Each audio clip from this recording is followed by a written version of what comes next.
Okay, today I want to talk about this book. This is an advanced reader copy of Playthings by Alex Pheby. It will look like this, but not as small, obviously, because that would be stupid.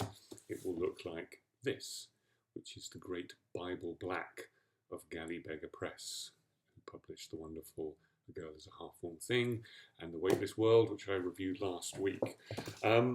So this, yes, Alex Pheby and Playthings. This is writing of the highest order. Alex Pheby knows exactly what he wants to put in every sentence. I don't think, apart from in dialogue, there is a semicolon in the book. He knows what he wants to say and he says it with precision. Now it's interesting, of course, that this is set in turn of the century Germany, 19th to 20th. And it has a little feel as though it is written at that point with a kind of German precision, if that doesn't feel too much like a caricature. But it is just wonderfully precise and has a kind of delicacy because of that. So the writing is first class. The story is very unusual. It's actually based on a real story about a judge at the turn of the century Germany called Schreber, who has a full psychotic breakdown. And his story has actually been told by many people, especially in the world of psychoanalysis. But this is a fictionalized version of it. It seems to me it has two very distinct precursors. Kafka's The Trial and Thomas Mann's The Magic Mountain. The Trial is the sense of unreality that is being presented to Schreber, and whether it's in his mind or it's in fact real. Now, clearly, much of what he thinks isn't real, but the institution he spends most of his time in, you feel the kind of genuine paranoia that he's experiencing, and it's the institutionalization of much of the book, or the institutionalized setting of much of the book, which is a bit like The Magic Mountain. But this is very much its own book. It's essentially a very unsettling, agitated, claustrophobic read. And if you'd like to feel like that when you read, this is the book for you. And you should, occasionally, not always. And because it's set at the cusp of the psychoanalytic revolution, it still has one foot in the kind of punishment that people had who were suffering from these these breakdowns, and a sense that the world was moving on, and we're right in that position, which I think is a very interesting time to set this, and it's set in this time because this is what happened. Now, the key thing for me is, so essentially, if you're interested in the kind of phenomenology, the lived experience of being in the middle of a breakdown, where the world becomes something different, but equally as real, and you can't understand why no one else can see it your way, and how devastating and frustrating that must feel. This is a wonderful book for that reason, and one, as I said, incredibly wonderfully written. But I think the key thing for me is the connection with Freud. Now, I'm not a Freudian. I feel that Freud was somewhat of a charlatan, and I feel that, and the thing about Freud is Freud wrote a lot about Schreber, but he never actually examined him, which I think says something about Freud. The somewhat controversial literary critic Harold Bloom once said that a Freudian reading of Shakespeare was nowhere near as interesting as a Shakespeare reading of Freud. My feeling is that anyone who reads deeply into Shakespeare need never read any Freud. I don't think he adds anything, and what he does add is built on on on very little apart from his ego.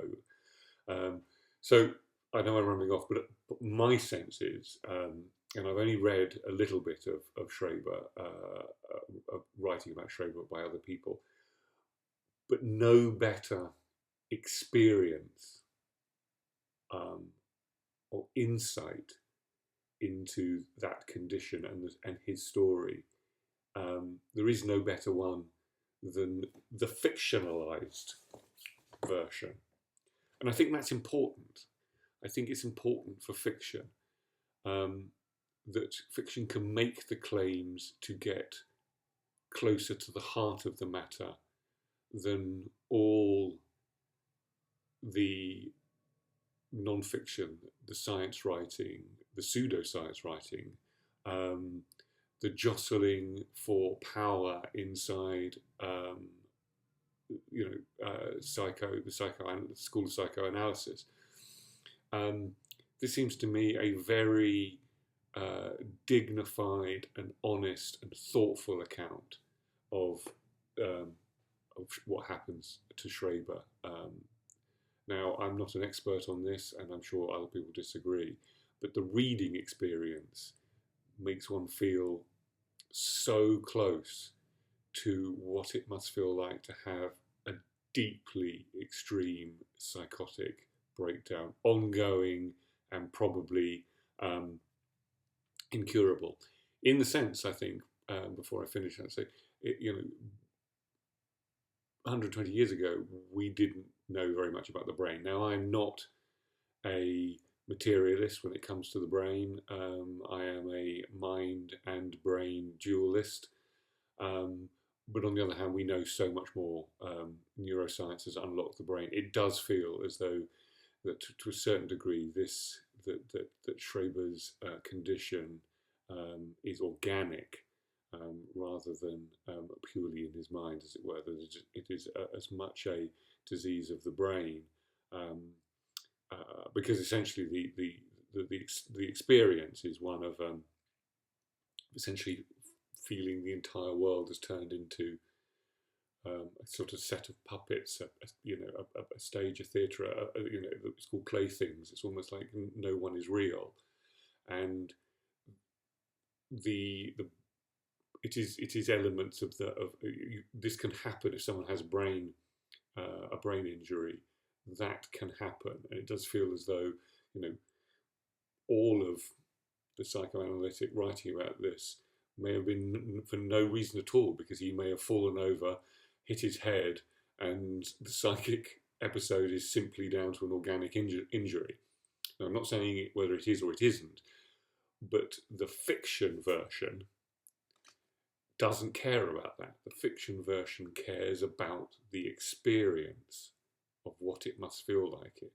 Reading this book, which is so wonderfully, deliberately, and carefully and considered in terms of both its prose and its distance and handling of the story. It says something that I don't think any psychoanalytic writing or psychoanalytic theory says. It basically says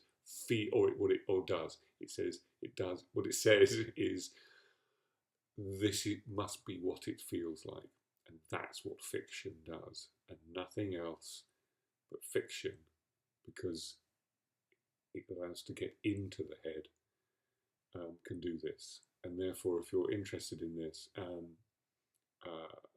I suggest buy this book. I'm not sure it's out until November, but buy the book. And if you can, buy it from Galley Beggar, because they then make some money, because they make very little money if it's sold via Amazon, and bookshops carve a lot of their profit away. So please go to Galley Beggar and buy it. It is a wonderful book that I think should get lots of attention, and deservedly so. Thank you very much.